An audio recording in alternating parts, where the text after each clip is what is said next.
பாருங்கள்.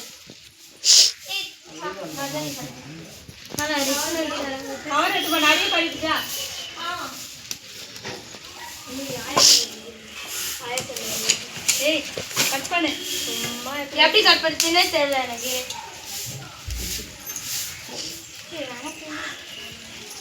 சௌரி சே சும்மா தண்டவா தஞ்சிக்கிறேன் எர்றண்டா.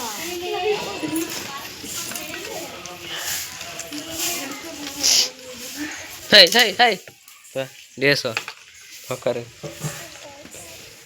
எது அதான்